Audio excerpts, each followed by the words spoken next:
Hello everyone and welcome to the final episode of the Hound of Shadow. Last time we already escaped the Hound of Shadow, but this time we're going to do it using a different method. The method is still largely the same, so it's not going to take quite as long. It's shorter in general and we can skip a couple of parts here. So we are back at Max's shop. So let's read the Gascoigne manual, or journal rather, was called a manual, once more, or rather, well, this timeline here we are going to read for the first time. You ask Marcus if it is possible for you to read the whole journal. He considers your request for a few moments. I suppose that under the circumstances, reading it is likely to be the lesser of two evils, since you may learn something that will help you. I should, however, perhaps explain more about the background to it. The journal's author took his own life, but not before his friend, one St. John Jervis, had been torn to ribbons by some frightful thing that their meddling must have brought upon them. For a moment he pauses, overcome by the memory of Torbert's death. As said earlier, I acquired this in a sale of their effects. Judging by what was left, Gascoigne must have destroyed the worst before his death. But some of what is in here may be disturbing enough. Here, Sir James, read it for yourself. He passes across the book. You can use my desk. So, this is essentially what we've already read about before. So we've already read before about the Plateau of Lang.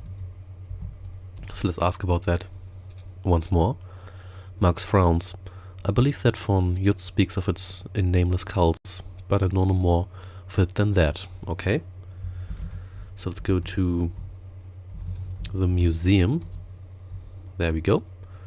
And now we have to read.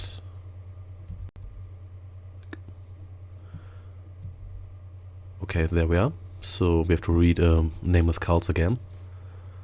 So let's give the letter to the clerk once more. There we go. And now we have permission to enter the reading room. There we go. And here we are once more. And let's get Nameless Cults from Bridewell. And then let's request it. Yeah, this is essentially just, I'm not quite sure why they do that. Maybe it's supposed to increase the atmosphere because it's a forbidden book. Anyway, let's spell that correctly. Because we would like to... Nameless Klutz. Yeah, that sounds a lot less threatening for some reason. Anyway, here we go. And this is essentially the same thing we already had. And skip all over that. There's more, but you cannot make sense of it, for which you are thankful. John has been watching you. In response to his mute query, you summarize what you have just read and attempt to put your fears into words. So that's again a lot of text. And so once more we suggest to destroy Bar 3. And yeah, if you want to get all the text, then check out the previous episode if you haven't done already. So that's where I read through all of this, but I didn't want to do that again because it's exactly the same. There's no difference whatsoever. So let's wait a moment here. And let's ask whether we can destroy Bar 3.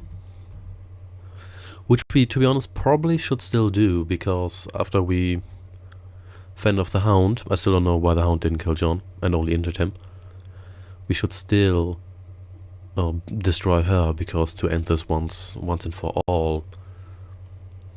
But I guess that's something for another adventure, which was never published, because this is the only timeline adventure.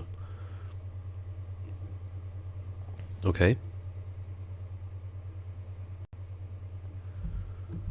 Didn't we had to suggest that?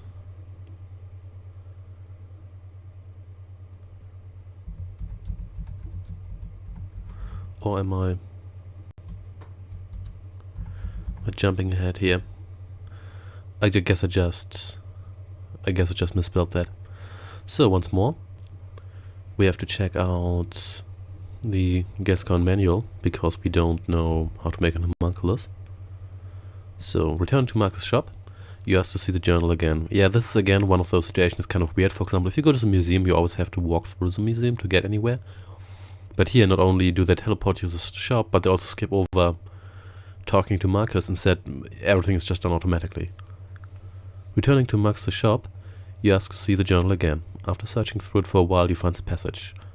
Our latest acquisition arrived today, an homunculus in a sealed glass vessel, claimed by Stanopoulos to be the work of Paracelsus himself, the famous alchemist. It floated there perfect in miniature, and we marveled at its macabre beauty. Paracelsus, says Marcus, who has been reading over your shoulder. Theophrastus Bombastus von Hohenheim, better known as Paracelsus, master alchemist of the 16th century. He claimed in his writing that he knew how to create the true homunculi with a semblance of life itself, but I know that charlatan Stanopoulos and what he sold them would have been no more than a fetus in preserved wing fluid. That still sounds pretty gross.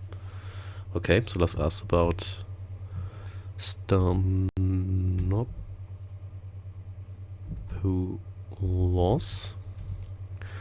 Stanopoulos, a jackal among the lions of archaeology, a scavenger in the tombs of antiquity, a man whose morals would make Fagin blush. He can provide a collector with anything for a price, and it is my belief that anything of real value on the black market in antiquities passed through Alexandria and his head at some time. He has his spies on every excavation, but the police cannot or will not prove anything against him. Much of what he deals in is faked, of course, but much is not. A scoundrel, Sir James. A rogue and a scoundrel. Ooh, what a dark character we have here. Just ask about Paracelsus. Oh, I guess I misspelled that.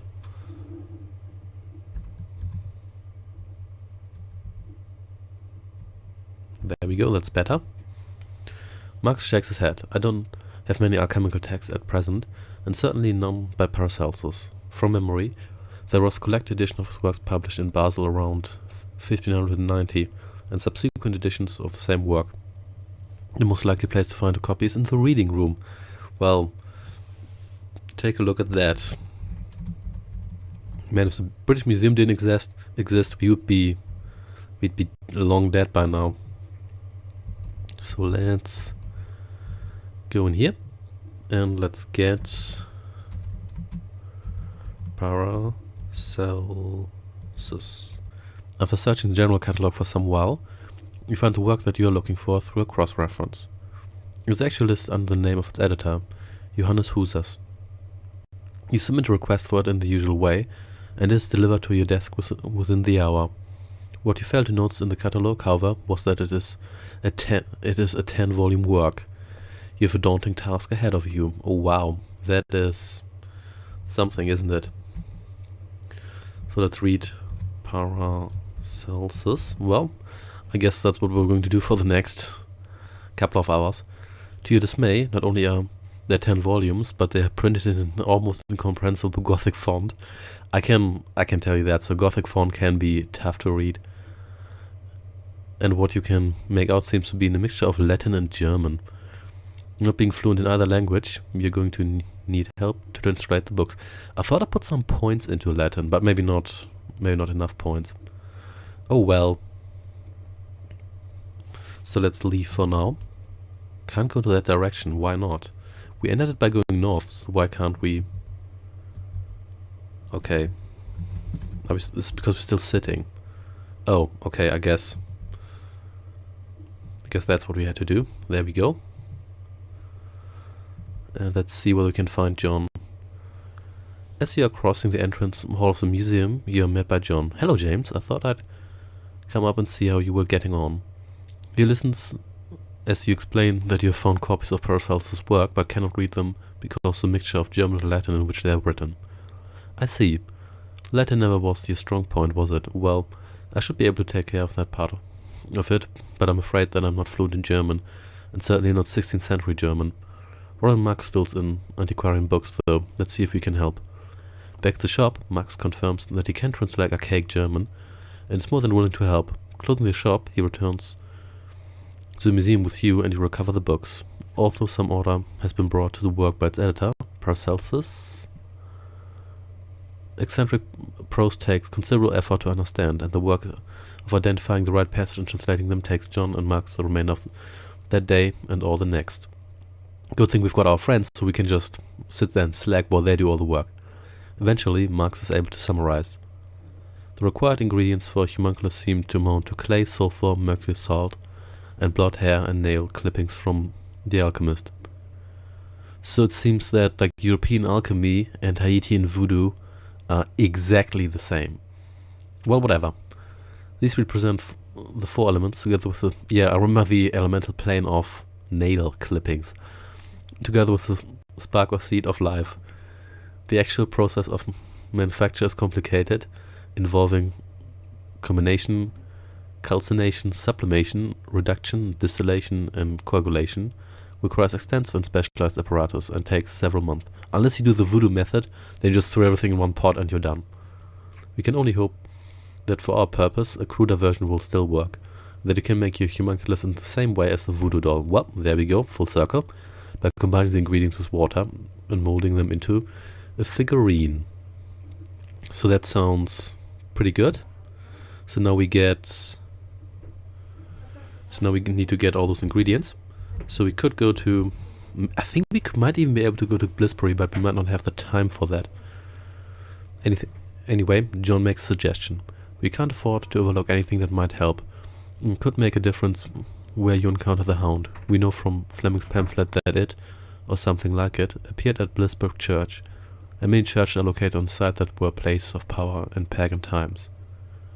That didn't seem to help in 1577, possibly made it worse, so let's try it again. But you'll be prepared for its arrival. I think you should take your stand at Blissburg. Take a look at the manual at the top of page 16. When does the first train of the day arrive? Oh, come on, John. You're sabotaging the game here. And it seems that the train does arrive at 9:15. So could you please come on? Nope, that's not what I wanted to do. That's better. Top hole, James, let's go then. Once you've made the homunculus, there might be time to get in touch with Miranda again to check that it really does have your aura, but you can't risk losing time now. What now? So we now have to assemble the homunculus, just like we did before, except we're in a different location. So whoops, that's not what I wanted to do. Let's go north. You're in the passage at the top of the stairs. 4 doors open of it, and a window at the end overlooks Greek Street. At the far end of the passage is another set of stairs leading up to the attic. You see a large SP distra. John arrives. Okay, so let's get some clay. Short of trying to find some modeling clay, the only thing that you can think of to use is the soil in which the SP distra on the landing is growing. You take a handful, so it's not difficult. So let's go to the bathroom. And let's get some mercury. There might be a medical thermometer in the medicine cabinet, and you can only hope that it contains enough mercury rather than alcohol. Your relief when you find that there is one and that it does contain mercury is almost tangible. Well, to be fair, we're in London. I think getting mercury or mercury thermometer would have been possible, but I guess this is more convenient. So let's go to the kitchen. You're in your kitchen. There's no separate scullery or larder, but although everything is in one room, it is not unduly cramped. There's a sink underneath the window, a selection of dressers and cupboards, and a gas cooker. John arrives. That's good. So let's get a pot, because we need to mix everything. An enamel saucepan are kept on top of one of the cupboards. You take the largest as being most suitable for the purpose that you have in mind. So that should do it, and there's probably salt here as well. A brief search through the kitchen cupboards produces a small salt cellar which should contain enough salt for your needs. And let's also get water. There we go. Turning on the tap, you pour what you hope will be the right amount of water into the saucepan. Alright, so we've got almost everything. So let's break. Whoops, that's not what I want to do.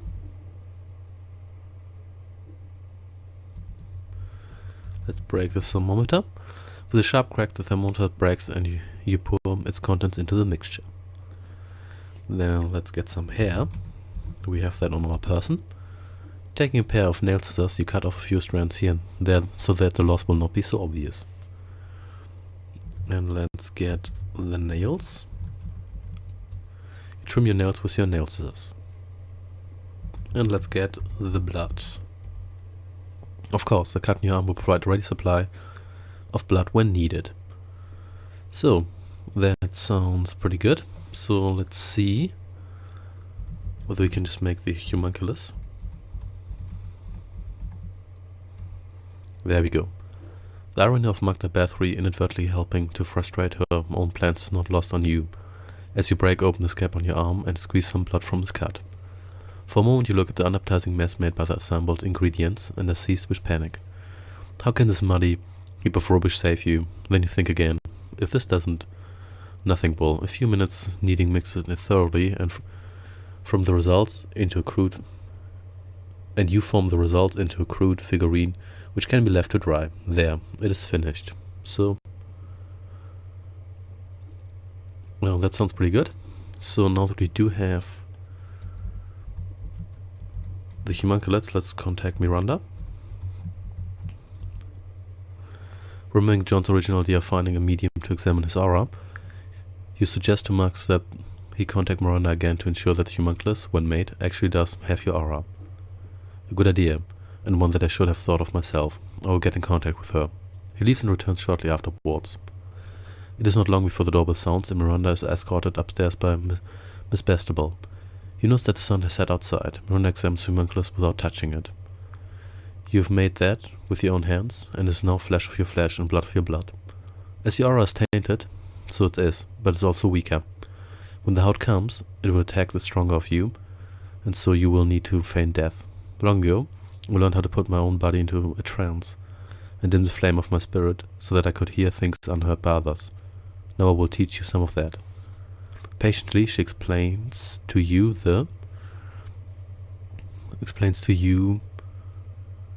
the disciplines by which the mind and body can be placed into a trance. You will see and hear, but may do nothing, or the trance will be broken. Remember that well, your life depends on it. John arrives. Okay, that sounds pretty good. So let's drop the homunculus.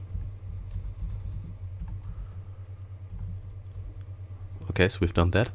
For some time an unchill storm has been building. Now there are bolts of lightning overhead and the thunder is deafening. Then in a sudden lull you seem to hear the far-off baying of a gigantic hound before the turmoil begins again. It is time to take your place. What now? So we have to relax again, otherwise we will be destroyed instead of so homunculus.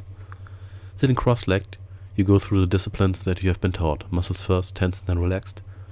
Then the breathing deep at first, then shallow and less frequent, and finally the mind emptied of all conscious thought for a deep, still pool. In the opening is a spawn of hell. Black it is, gigantic and covered in thick fur. A thing of darkness, blacker than any night, with jaws that seem to burn and smoke round fangs like knives. And the eyes, they blaze with an inner flame, but no sane person would willingly contemplate what lies within them. It exists for one thing only to destroy, and it seeks you. For a moment, that seems an eternity, it pauses, and in that split second there's a scream from Miranda. Get away, no, it'll kill us all. As the nightmare leaps, she staggers blindly toward John, into its path. As if in slow motion, you see her flung aside like a rag doll, and John's mouth opens in a scream as he tries to pull Miranda to safety, and his arm touches the thing. There's a stench of burnt flesh and smoke. Then its lens and the burning jaws are rendering, the shaggy black head shaking from side to side, the eyes alive with a lust of destruction. Its teeth are in your flesh. But above the agony is desperate feeling of betrayal that human killer will survive its creator, even though the fault in his making must be yours. Then there are only the teeth, the eyes, and sanity fades before life itself. So that's pretty sad. I'm not quite sure whether I made a mistake by making the homunculus, or maybe you should not confront the Hound of Shadow in your flat. So what you can also do, you can just go to Blissbrook, then everything is just the same. So the priest is replaced by medium Miranda, John still gets his arm destroyed, and you survive. But apart from that, the ending's pretty much the same. In fact, it's even more similar because you also confront the Hound of Shadow in the church. Did I forget one of the ingredients? Maybe I did. To be honest, it doesn't really matter too much. Thanks for watching, and I shall see you next time. Take care, and goodbye.